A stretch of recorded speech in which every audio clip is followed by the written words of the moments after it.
Welcome back ناظرین. ایسا محسوس ہوتا ہے کہ طرز حکمرانی کچھ اس طرح کا ہے کہ کرپشن کے تمام تر ریکارڈ توڑ دیے گئے ہیں، اور جیسا کہ انصار عباسی صاحب کا کہنا ہے کہ اس قوم سے جمہوریت کے نام پر فراڈ کیا جا رہا ہے. صدیق الفاروق صاحب، آپ کچھ کہنا چاہ رہے تھے.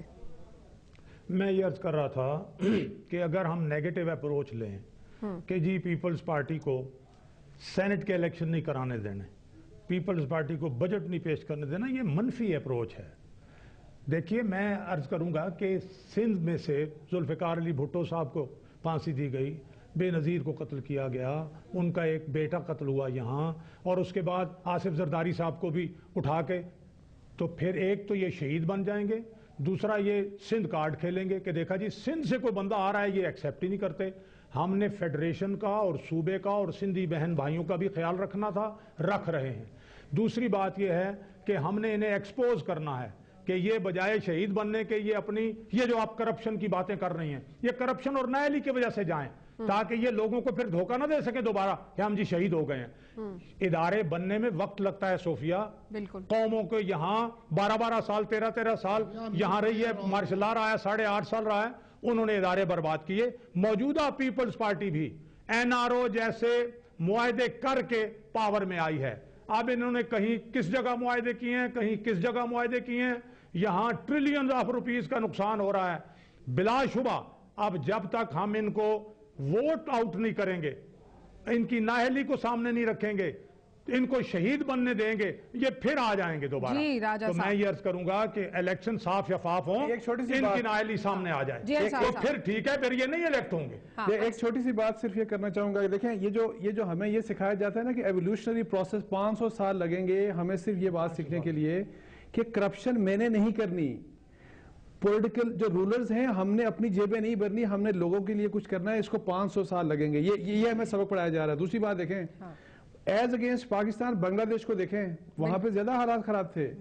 ان کی اکانومی پاکستان سے بہت بہتر ہو گئی ہے. وہاں پہ 6% گروتھ ریٹ ہے 3 سالوں کا. پاکستان میں 2.5%، اتنا لوئسٹ ہوئی کبھی نہیں تاریخ میں پاکستان کا گروتھ ریٹ. وہاں پہ کیا فوج آ رہی ہے؟ دیکھیں، آپ کو کم از کم ڈائریکشن تو اپنی سیدھی رکھیں نا. آپ تو الٹی سائڈ پہ جا رہے ہیں اور الٹی سائڈ پہ ہی جاتے جا رہے ہیں، اور ہمیں آپ سکھا رہے ہیں کہ نہیں، آپ 500 سال انتظار کریں. 500 سال انتظار کرنے کے بعد پھر، اور دیکھیں 500 سال انتظار کرنے کے بعد ہم اپنی فیملیز کے اندر سے جو سیاست ہے، یعنی کہ جو لیڈرشپ ہے، وہ ہم لوگوں کو منتقل کریں گے. یہ میاں صاحب اور زرداری صاحب اپنی فیملی سے باہر کیوں نہیں، راجہ ریاض صاحب کیوں نہیں بن جاتے، کیپیبل ہوں تو یہ پاکستان پیپلز پارٹی کو کیوں نہیں لیڈ کر سکتے؟ یہ جو صدیق الفاروق صاحب PMLN کو کیوں نہیں لیڈ کر سکتے؟ یہ جو ہے نا اس قسم کا یہ جو ڈیموکریسی ہے، یہ بہت کچھ فیملی اسپیسیفک ہے، کچھ فیملیز کے اسپیسیفک ہے، ان کے انٹرسٹ کے لیے. جی راجہ صاحب، آپ کیا کہیں گے؟ صوفیہ، ایک تو میں نے یہ گزارش کرنی ہے کہ میں ایک منتخب آدمی ہوں، اور جب آپ مجھے بلاتی ہیں تو پلیز کسی منتخب جو عوام میں سے آیا شخص ہو، اس کو دوسری پارٹی سے بلایا کریں. دوسری بات یہ ہے کہ میاں نواز شریف صاحب اگر اس وقت ملک میں ہیں، یا میاں شہباز شریف صاحب اگر اس وقت چیف منسٹر پنجاب ہیں، تو یہ محترمہ بے نظیر بھٹو شہید کو اس سلام پیش کریں کہ وہ ان کو معاہدے کے باوجود، ابھی معاہدے کا ٹائم پورا نہیں ہوا تھا تو وہ ان کو ملک میں لے کے آئیں، ان کو الیکشن لڑے یہ، اور یہ چیف منسٹر بنے. اور آج 4.5 سال ہو گئے ہیں جو پنجاب میں شاہی حکومت چلا رہے ہیں، یہ محترمہ بے نظیر بھٹو شہید کی جان کی قربانی کی وجہ سے چلا رہے ہیں. آج یہ جو تنقید کرنے آ جاتے ہیں، NRO سناتے ہیں، ان سے یہ پوچھیں کہ آپ نے جو معاہدہ کیا، معافی مانگی. پہلے آپ نے کہا کہ ہم نے معاہدہ کیا نہیں، پھر آپ نے کہا جی 5 سال کا کیا ہے، پھر آپ مان گئے کہ ہم نے 10 سال کا کیا ہے. اور محترمہ بے نظیر بھٹو شہید ان کو 7 سال بعد ملک میں لے آئیں، ان کو سیاست کرائی. زرداری صاحب نے جب انہوں نے کہا کہ ہم بائیکاٹ کر رہے ہیں، تو زرداری صاحب نے ان کو الیکشن لڑایا، اور آج پنجاب ان کو تھالی میں رکھ کے ان کو دیا خریت میں، اور وہ خریت میں لینے کے بعد آج بغیر ممبر کے ہم ان کو پنجاب چلانے کی اجازت دے رہے ہیں تاکہ یہ اپنی پرفارمنس دیں. اگر یہ ہمیں موقع دے رہے ہیں تو ہم بھی ان کو موقع دے رہے ہیں کہ آپ پرفارمنس دیں، گڈ گورننس دیں. گڈ گورننس کا یہاں پہ جو پچھلے 4 مہینے سے جنازہ نکل رہا ہے، اور جس طرح پنجاب میں اس وقت ڈاکو راج ہے، یہاں پہ پنجاب میں اب حکومت نام کی کوئی چیز نہیں رہ گئی. راجہ صاحب گڈ گورننس کا جنازہ پورے ملک میں نکل رہا ہے، یہ ایک حقیقت جی ہے. پنجاب میں تو ایک علیحدہ مثال بن گئی ہے. اب پنجاب بجلی جو ہے ہمیں ورثے میں ملی ہے، ہم نے نہیں یہ مسئلہ کھڑا کیا.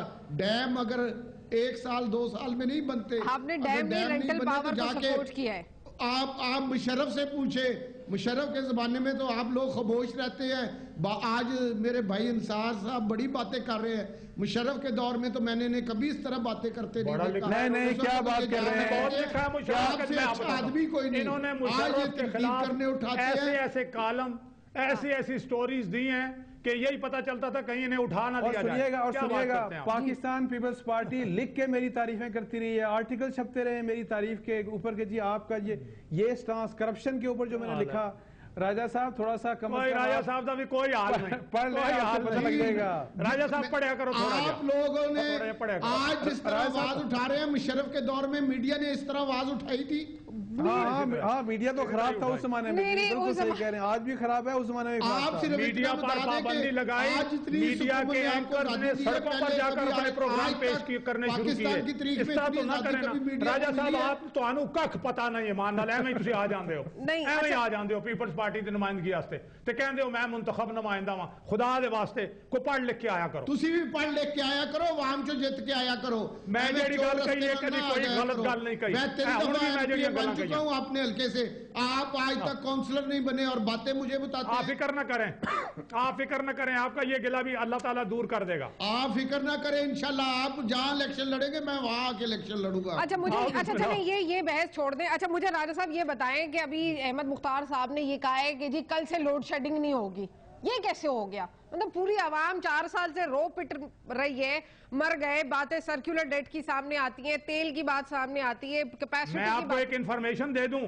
صوفیہ مختار صاحب انہوں نے 5000 میگا واٹ کا ایک اور جو مجھے یقین ہے کہ انہوں نے یہ بیان نہیں دیا یونٹ ہے وہ لگا دیا ہے رات کو. کیا ایک سیکنڈ صدیق صاحب راجہ صاحب کو جواب دیں. راجہ صاحب کیا کہہ رہے ہیں آپ؟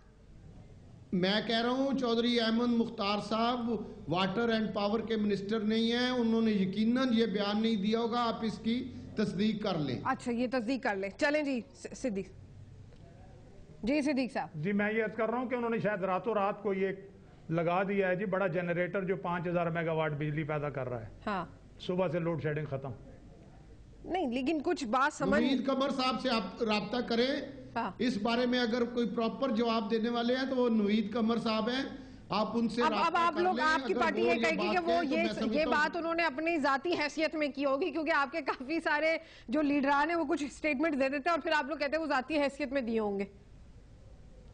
چلیں بہرحال اس بارے میں کچھ نہیں کہہ سکتا. چلیں بہرحال بہت شکریہ. میں شکریہ ادا کروں گی راجہ ریاض صاحب کا، صدیق الفاروق صاحب کا، انصار عباسی صاحب کا. ناظرین ایسا محسوس ہوتا ہے کہ کرپشن نے ماضی کے تمام تر ریکارڈ توڑ دیے ہیں. ہمارا ملک دنیا کے انتہائی کرپٹ ممالک کی فہرست میں اپنا نام مسلسل روشن کر رہا ہے. وجہ کرپشن پر نظر رکھنے والا کوئی نہیں ہے. انسداد بدعنوانی کے ادارے جیسے کہ قومی احتساب بیورو اور FIA کرپشن کو روکنے کے بجائے کرپٹ لوگوں کا ساتھ دے رہے ہیں. شواہد اور گواہیوں کو توڑ مڑوڑ کر کرپٹ لوگوں کی مدد کی جا رہی ہے اور بااثر ملزمان کو فائدہ پہنچایا جا رہا ہے. آخر کب تک؟ آپ کو میرا شو کیسے لگا؟ مجھے ای میل کر سکتے ہیں کب تک @dawnnews.tv. کل تک کے لیے اللہ حافظ.